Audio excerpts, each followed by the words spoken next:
America और Saudi अरब के साझा सैन्य अभियानों का प्राथमिक लक्ष्य यमन के शिया हुती और इराक के शिया मिलिशिया ही क्यों हैं? इसका सीधा जवाब ईरान का नेटवर्क है। जी हां, ईरान अपनी सीमाओं से दूर रहकर जंग लड़ने के लिए इन शिया गुटों को पैसे, आधुनिक हथियार, ड्रोन और मिसाइल्स तकनीक मुहैया कराता है। इन्हें नेटवर्क ऑफ प्रॉक्सी कहा जाता है। जब तक ये नेटवर्क सक्रिय रहेंगे, ईरान बिना किसी सीधे नुकसान के पूरे मिडिल ईस्ट में अस्थिरता फैलाता रहेगा।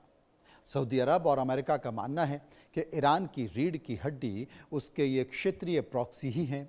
जैसे किसी पेड़ को सुखाने के लिए उसकी शाखाओं को काटना जरूरी होता है, वैसे ही ईरान की ताकत को खत्म करने के लिए यमन के हुती और इराक की मिलिशिया का सफाया करना सबसे पहली प्राथमिकता बन चुका है। इन समूहों को निशाना बनाकर वॉशिंगटन, रियाद और तेहरान के हाथ पैर कट रहे हैं। और यही सबसे बड़ी पीड़ा की बात भी है कि क्या खाड़ी में अब यहूदी बनाम शिया नहीं बल्कि शिया बनाम सुन्नी जंग शुरू हो गई है। पहले यह जंग मुख्य रूप से इजराइल यानी कि यहूदी बनाम ईरान और उसके सहयोगी यानी कि शिया के रूप में देखी जाती थी, लेकिन अब सऊदी अरब यानी कि सुन्नी बहुल देश के खुलकर मैदान में आने और इराक यमन में शिया गुटों पर हमले करने में यह संघर्ष ऐतिहासिक और धार्मिक रेखाओं पर बढ़ता नजर आ रहा है। सुन्नी बहुल खाड़ी देश लंबे समय से ईरान के शिया क्रिसेंट यानी कि ईरान, इराक, सीरिया, लेबनान का शिया प्रभाव वाला इलाका है कि विस्तार से सशंकित रहे हैं। अब जब सऊदी अरब सीधे तौर पर सैन्य बल का प्रयोग कर रहा है तो यह युद्ध विशुद्ध रूप से शिया बनाम सुन्नी वर्चस्व की जंग में बदलता हुआ दिख रहा है। ये स्थिति पूरे इस्लामिक जगत में वैचारिक और सैन्य विभाजन को और गहरा सकती है, जिससे क्षेत्रीय स्थिरता दशकों पीछे जा सकती है। मध्य पूर्व में शांति और स्थिरता स्थापित करने के नाम पर अमेरिका और उसके सहयोगियों ने ईरान के नेटवर्क ऑफ प्रॉक्सी का नामो निशान मिटाने का एक व्यवस्थित अभियान शुरू किया। पिछले 2 दशकों में तेहरान ने लेबनान और हिजबुल्लाह, गाजा में हमास, यमन में हुती और इराक, सीरिया के विभिन्न शिया मिलिशिया का एक ऐसा अभेद्य जाल बुना था जो इजराइल और सुन्नी खाड़ी देशों को चौतरफा घेर रहा था। अब चलाई जा रही नई सैन्य मुहिम का स्पष्ट मकसद इस जाल को तार तार करना है। इनके सप्लाई रूट, वित्तीय नेटवर्क और हथियार डिपो पर एक साथ हमले किए जा रहे हैं। जब ये प्रॉक्सी समूह कमजोर होंगे तो तेहरान की सौदेबाजी करने की क्षमता स्वतः ही समाप्त हो जाएगी। ये ईरान के रिंग ऑफ फायर वाले प्लान का सीधा और अंतिम जवाब माना जा रहा है। यानी कि यूं समझिए कि इजराइल ने पहले ही हमास और हिजबुल्लाह की कमर तोड़ दी है। अब सऊदी ने यमन में हुतियों पर हमला किया तो फिर इराक में ईरान समर्थित मिलिशिया पर हमला कर दिया। यानी कि ईरान के प्रॉक्सी का अंतकाल दिख रहा है। पहले ईरान पर हमला कर उसे कमज़ोर किया गया, अब ईरान के प्रॉक्सी को कमज़ोर किया जा रहा है। उसका प्रयास चल रहा है क्योंकि यही ईरान की असली ताकत है। लाल सागर पर पूर्ण नियंत्रण का खेल भी समझिए, ये बहुत ज़रूरी है। लाल सागर और बाब अल मंदेब जल डमरू मध्य दुनिया के सबसे महत्वपूर्ण व्यापारिक मार्गों में से एक है, जहां से वैश्विक तेल और मालवाहक जहाज़ों का एक बड़ा हिस्सा गुजरता है।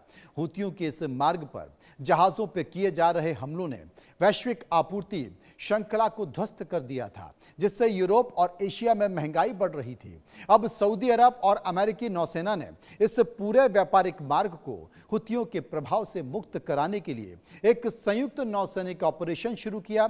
यमन के तटीय इलाकों में हुती रडार स्टेशन और एंटी शिप मिसाइल साइटों को चुन चुनकर तबाह किया जा रहा है। इस मार्ग पर पूर्ण नियंत्रण स्थापित करना न केवल आर्थिक रूप से आवश्यक है, बल्कि यह ईरान के उस दबदबे को भी खत्म करता है जिसके जरिए वो वैश्विक अर्थव्यवस्था को बंधक बनाने की धमकी देता है।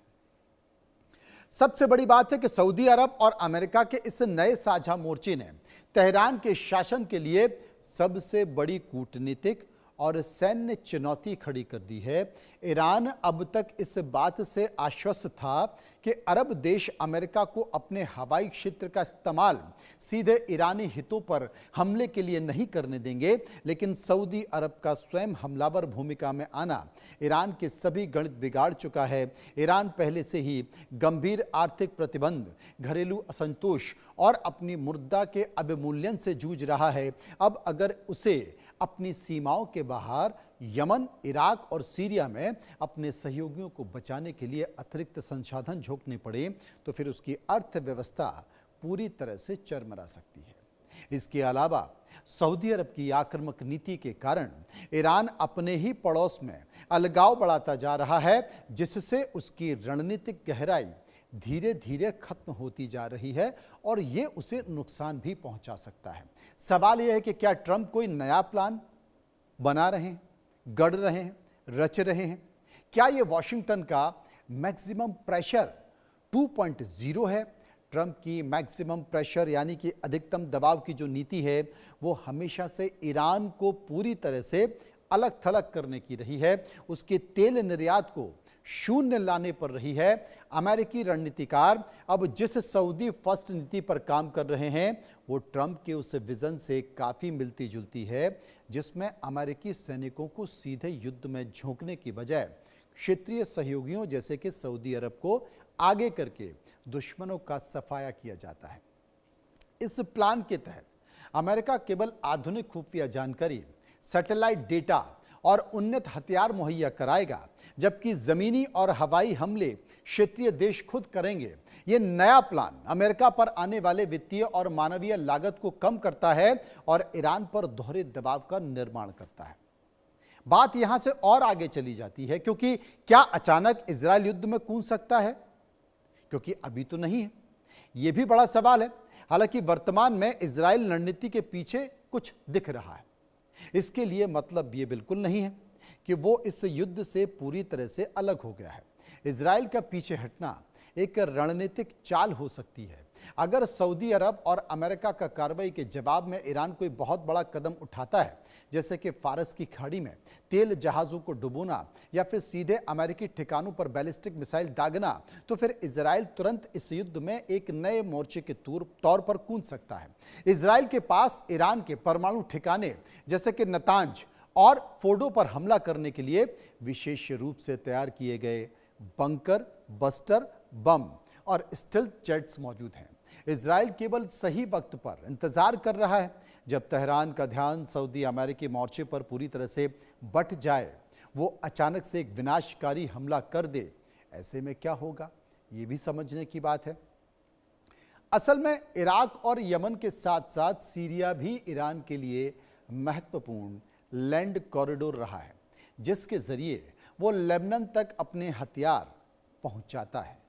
सऊदी और अमेरिकी वायुसेना ने अब सीरिया के पूर्वी क्षेत्र देर अल जोर और अल बुकमाल में मौजूद ईरानी पासदारान यानी कि IRGC के ठिकानों पर हमले तेज कर दिए हैं। ये इलाके इराक और सीरिया की सीमा पर स्थित हैं और ईरानी हथियारों की तस्करी का मुख्य केंद्र हैं।